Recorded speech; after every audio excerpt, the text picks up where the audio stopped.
सच्चिदानंद रूपाय विश्व उत्पत्ति आदि हेतवे तापत्रय विनाशाय श्री कृष्णाय वयं नमः।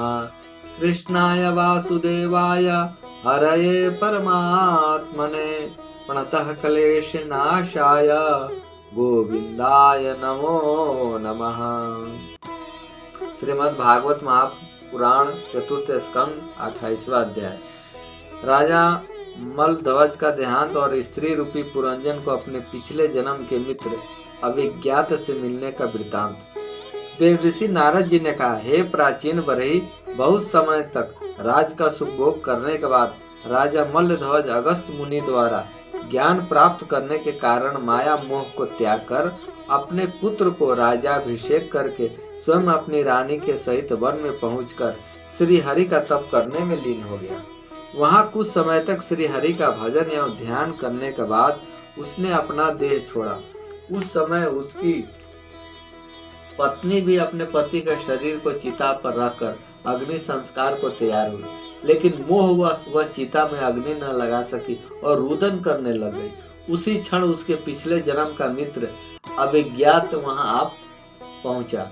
उसने पुरंजन को राजा मलयध्वज की स्त्री के रूप में देखते ही पहचान लिया। तब उसने दया करके उस स्त्री रूपी पुरंजन से पूछा, तू इतना रुदन क्यों कर रही है?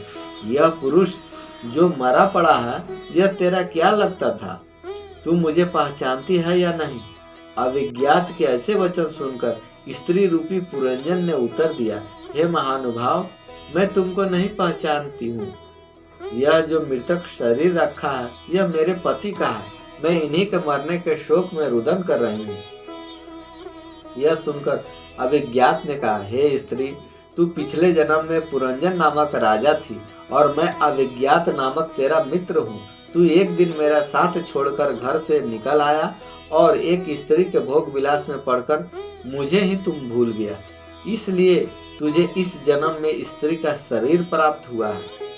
अब तुझे इस राजा मलयध्वज के मरने का दुख छोड़कर अपने पूर्व शरीर पुरुष देह को पाने का प्रयत्न करना चाहिए। हम और तुम दोनों मनुष्य देह में मानसरोवर के किनारे निवास करने वाले हंस रूपी जीवात्मा एवं परमात्मा है। तू सांसारिक माया मोह में फंसकर भ्रष्ट हो गया है। यह जीव माया मोह के कारण ही 84 लाख योनियों में घूमता हुआ अनेकों तरह के देह पाता रहता है। मित्र अभिज्ञात के ऐसे वचन सुनकर स्त्री रूपी पुरंजन के अंतकरण में ज्ञान प्रकट हो गया। तब उसने शोक को छोड़कर राजा मलयध्वज के मृतक देह में अग्नि प्रवेश करा दिया और अभिज्ञात के कथनानुसार हरि भजन में लवलीन हो गया। समयानुसार देह त्यागने पर उसे फिर पुरुष देह प्राप्त हुआ और उसने पुनः अपने मित्र अभिज्ञात से जाकर भेंट की। नारद जी बोले, हे राजन, तुमने सिंहासन पर हो बहुत दिनों तक सांसारिक सुखों का उपभोग किया, बहुत से यज्ञ तथा दान आदि कर्मों द्वारा यश भी पाया, परंतु अब तुम्हें यह उचित है कि तुम अपने मन को इन सब सांसारिक व्यवहारों से विरक्त करके श्री नारायण जी के चरणों में प्रीति करो तथा उन्हीं का स्मरण एवं भजन करो। ऐसा करने से तुम्हारा परलोक सुधर जाएगा। यदि तुम ऐसा न करोगे तो तुम्हारा इस आवागमन से मुक्ति पाना अत्यंत कठिन है।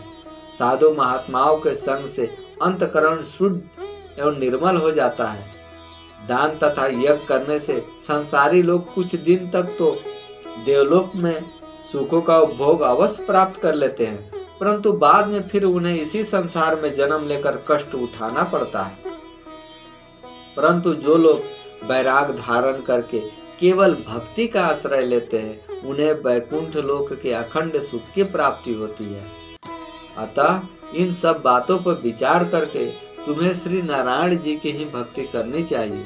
नारद जी के मुख से इन सब वचनों को सुनकर राजा प्राचीन बरही ने हाथ जोड़कर कहा, हे ध्याननिधे, आपने मुझे श्रेष्ठ ज्ञान का उपदेश दिया है, इसके लिए आपका अत्यंत कृतज्ञ हूँ। परंतु मेरे पुत्र तपस्या करने के लिए गए हैं, वे अभी तक लौट के नहीं आए हैं। जब वे लौट आएंगे तब मैं उन्हें राज देकर वन में जाकर श्री नारायण जी का तप एवं ध्यान करूंगा। मैत्रेय जी ने कहा, हे विदुर जी, राजा प्राचीन बरही के मुख से इन शब्दों को सुनकर नारद जी ने आश्चर्यचकित होकर अपने हृदय में विचार किया कि देखो, मैंने राजा को इतना से ज्ञान सिखाया, फिर भी इसका मन सांसारिक माया मोह से विरक्त नहीं हुआ। यह अभी तक कह रहा है कि पुत्रों के लौट आने के बाद मैं राज सिंहासन सौंपने के बाद श्री नारायण जी का भजन करूंगा। नारद जी ने यह सोचकर अपने योग बल द्वारा आकाश में एक बाग लगा दिया तथा उसकी ओर देखकर राजा से कहने लगे, हे राजन, देखो तो ये कैसा अचंभा दिखाई देता है। नारद जी के वचन सुनकर जब राजा ने अपने नेत्र ऊपर आकाश की ओर उठाए तो उसे यह दिखाई दिया कि फल फूल से लदा हुआ एक बहुत सुंदर बाग लगा हुआ है। उस बाग के 4 दरवाजे हैं और उनके बीच में एक जंगली हिरन चौकड़ी मारकर कूदता हुआ हरी हरी घास खा रहा है। क्षण भर राजा ने देखा कि एक बहेलिया वह उसी बाग में आ पहुंचा और उसने हिरन को पकड़ने के लिए बाग के एक दरवाजे पर तो जाल बिछा दिया, दूसरे पर अपने कुत्ते को बैठा दिया। तत्पश्चात उसने तीसरे द्वार पर आग लगा दी और चौथे पर स्वयं अपना धनुष बाण साध कर खड़ा हो गया। परंतु हिरन इस दृश्य को देखकर कुछ भय न मानकर पूर्ववत ही आनंद से घास चरता रहा।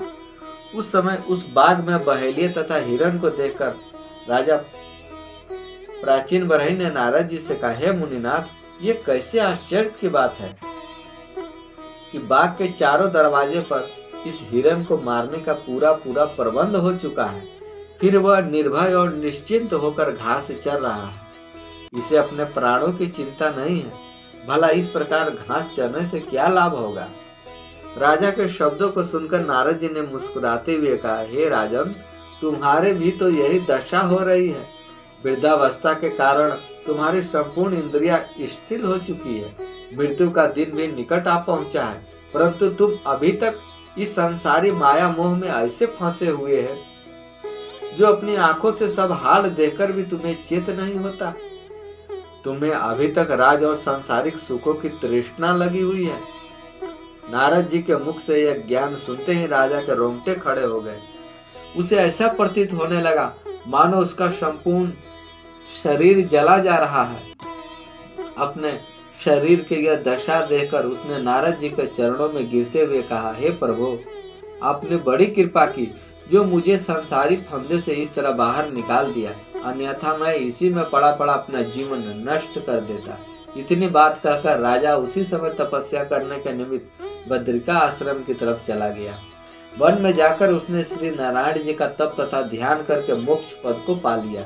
हे विदुर जी, उधर राजा प्राचीन बरही तो इस तरह मुक्ति पद को प्राप्त हो गया। उधर परिचिताओं द्वारा बहुत काल तक तपस्या तथा ध्यान किए जाने पर श्री नारायण जी ने बहुत प्रसन्न होकर उन्हें अपने चतुर्भुजी स्वरूप का दर्शन देते हुए वरदान मांगने को कहा।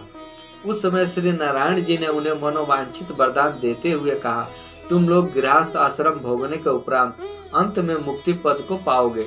इतना कहकर श्री नारायण भगवान अंतर ध्यान हो गए। तब परचेता भी अपने घर को चल दिए। मार्ग में घर को आते समय परचेताओं ने देखा कि उनके वन को आते समय जो नगर एवं गांव बसे हुए थे वे सब उजड़कर वन के समान हो गए हैं। यह देखकर परिचिताओं ने आपस में कहा कि वन में देवताओं ने हमारे राज्य और देश को उजाड़ कर दिया है, इसलिए हम उन्हें अपने तपोबल से भस्म करके उनके दुष्कर्म का फल अवश्य देंगे। ऐसा निश्चय करके जैसे परिचिताओं ने उस वन की तरफ अपने क्रोधावेश की दृष्टि डाली, वैसे ही वह वन उनके क्रोधाग्नि द्वारा जलकर भस्म हो गया। हे विदुर जी, उस वन के भस्म हो जाने पर वहां के सभी देवता अपने अपने प्राण बचाकर ब्रह्मा जी के पास गए और उनसे अपनी सहायता के लिए आर्त करने लगे। उसमें ब्रह्मा जी की आज्ञा अनुसार चंद्रमा परिचिताओं के पास पहुंचकर इस प्रकार कहने लगे, हे परिचिताओं, तुम लोग भगवत भक्त हो। तुमने 10,000 वर्षों तक श्री हरि भगवान का तप किया है, अतः तुम लोगों को किसी निरपराध के ऊपर इस तरह क्रोध नहीं करना चाहिए था। इस वन के द्वारा अनेकों ऋषि मुनियों पशु पक्षियों को उदर पूर्ति होती थी और बहुत से प्राणियों की रक्षा होती थी। तुम इन वन को इस तरह भस्म करने से तुम्हें बड़ा भारी पातक लगेगा। तुमने सृष्टि रचना करने की कामना से श्री नारायण जी की तपस्या की है, इसलिए अब तुम निमोलोचना नामक वृक्ष की सुंदर कन्या का साथ विवाह कर लो। उसके द्वारा तुम्हें अनेकों पुत्र पुत्रियों की प्राप्ति होगी। जिस समय चंद्रमा परिचेताओं को इस तरह समझा रहे थे, उसी समय देवता गण भी उस कन्या को साथ लेकर परिचेताओं के पास आ पहुंचे। तत्पश्चात चंद्रमा के कहने पर परिचेताओं ने अपना क्रोध शांत कर लिया। तब वन की हुआ अग्नि भी शांत हो गए। तदुपरांत परिचेता उस कन्या से गंधर्व विवाह करके अपने पिता की राजधानी महिषमतीपुरी में आकर राज करने लग गए। उसी कन्या के नाम से दक्ष नामक पुत्र उत्पन्न हुआ, जिसने श्री नारायण भगवान की तपस्या करके अनेक जीवों को प्रकट किया। कुछ समय तक राज करने के पश्चात प्रचेता अपने पुत्र को राज्य देकर स्वयं श्री नारायण जी की तपस्या करने के निमित्त पश्चिम दिशा की तरफ चले गए। मार्ग में उन्हें नारद जी ने ज्ञानोपदेश पाकर प्रचेता श्री नारायण भगवान का तप और ध्यान करते हुए अंत में देह छोड़कर बैकुंठ लोक को सिधार गए। तत्पश्चात मैत्रेय जी के मुख से इतनी कथा सुनकर विदुर जी भी हस्तिनापुर को पधार गए। ओम नमो भगवते वासुदेवाय, नमो नारायण पुराण पुरुषोत्तमाय नमो नमः। श्रीमद्भागवत चतुर्थ स्कंद समाप्तम। शेष अगले अंक में। जय जय श्री राधे, जय जय श्री राधे, जय जय श्री राधे।